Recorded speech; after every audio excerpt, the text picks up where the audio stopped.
What's up, everybody?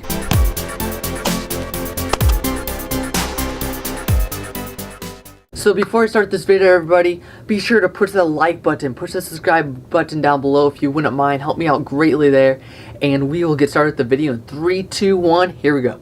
So today I want to talk about something I've been waiting to talk to you guys about on today's video for a few weeks now.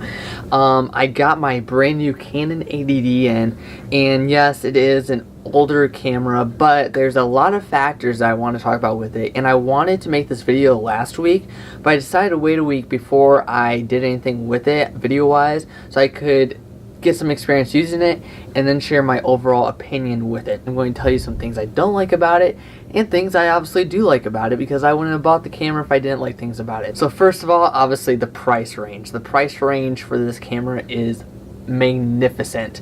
$1,000 for a great DSLR camera from Canon is superb, and this camera alone has a lot of great features in it. Now obviously the biggest setback with it is that it is a crop frame sensor, which means that the overall sensor that you get in full frame, the crop sensor does squeeze in a little bit, which means that your picture is not as wide, and also that you don't get as much light into your actual camera, which does kind of give a downfall when you're using certain lenses. Now, one thing I love about this camera, I need to stop saying one thing, a lot of things I like about this camera, is that obviously the size of it is great. The size of it is superb. Really, it's a great DSLR camera. What can I can't say enough about it. Obviously there are things that I wish it had on it. Obviously full frame is one thing it lacks, but then again, crop sensor isn't that bad. Now the other big thing about the Canon 80D is that the biggest setback with it is it only records in 1080p. It does not have 4K capability on it. And I did hear that the 90D, which might come out in 2019, will possibly have 4K capability in it. And yes, the 4K is the top ratio right now for quality wise. A lot of people are recording 4K. Some people that I know are already recording up in 8K or 6K and then downsizing it to 4K, so they're already on top of the game as far as video goes. But at the same time, 4K is pretty expensive. Now, why do I also have the glide cam here? For one reason, I want to show you this. This camera, I actually bought it with a grip, battery grip of sorts. So therefore, I can fit 2 extra batteries in here. It does add more weight to it, and it's twice as big. Well, maybe a quarter bigger anyway. And it adds a lot more weight for one thing, which is what I wanted. And it just gives me a lot more battery life thus far. And so the reason for me getting that is because I am a huge person when it comes to glide camming. Now obviously the big question is glide camming over a motorized gimbal. Which one should you choose? I'm not going to get into that. I would do that for a later video, guys. I just wanted to say that the glide cam is something that I've had for a while now, and I just cannot get past it. The overall manual stuff with it, with this DSLR, is amazing. And that's the reason why I actually got the battery grip. Now obviously it does also look cool, makes you look a little bit more professional on one side, but it also gives you more battery life, adds a little bit more weight to the camera, and it just gives you a lot more grip. It gives you a lot more area to grip, and also if you are a photographer and you have this camera, it gives you the ability to not just have to look through here, but you can also tilt it different ways, stuff like that, which is a big plus when it comes to the battery grip. So the last thing I want to end on, guys, is some things I like about this camera. I've done time-lapse with it already. I've recorded in different resolutions or FPS, 24 and 60.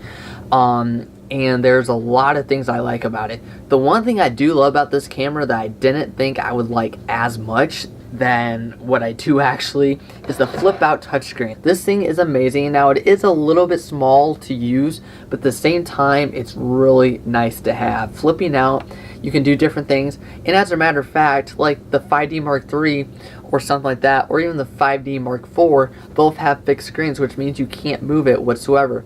The thing I like about the flip out screen though is that when I'm traveling with it, I can easily flip it over and close it, and so therefore if something scratches against the back of the DSLR, it's not scratching against the lens, it hits the plastic instead.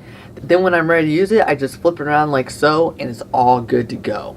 Now the megapixels, this thing only is what is it, 23 megapixels. And so therefore that is one thing that hurts you a little bit. And I also mentioned time-lapse. Time-lapse is huge on this camera. I love time-lapse on this camera. It does record really good with time-lapse. Time-lapse is amazing, and so therefore there's just so many things I love about this DSLR. There was too many things I liked about it than what I didn't like about it as far as 1080p goes. Now there are other cameras I was looking at, but people are just saying stick with 1080p on the 80D because you will like it a lot. Therefore you can gain up money and stuff like that from different things that you do. And later on you can upgrade if you want to and when you feel the need to. But as far as 1080p goes, you can't really go wrong with the 80D. I mean, it is awesome. So guys, thank you so much for watching this video. I hope this was helpful to you. Again, I wanted to do this video last week, but I wanted to get some experience using it, some things I could talk to you about with it as far as just knowledge goes from using it for a little bit. And even though this camera has been out for a couple years, guys, it still is a really nice DSLR. I mean, it's very nice. I consider going the Sony, consider going with the GH5. People could not say enough about the autofocus with Canon DSLRs. Autofocus with Canon, they said Canon just has that down to the T, whereas other companies seem to be lacking in that a little bit. Autofocus to me is pretty big. And I have to say that the autofocus does work pretty good. And therefore that's one of the biggest reasons why I stuck with Canon while trying to decide what camera do you get. The other thing is the neck strap connectors.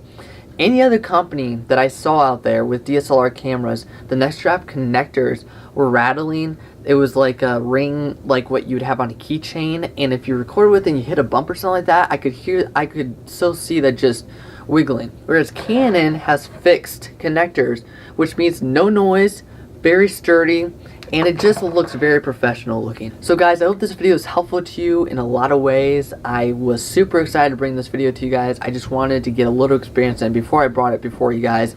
So don't forget to push that like button. Don't forget to push the subscribe button, guys. I am trying to come out with content as much as possible. I don't want to just come out with the video to come out with the video. I want to have a meaning behind it, and I want to be awesome for you guys to watch. So guys, again, thank you so much, and have a great day.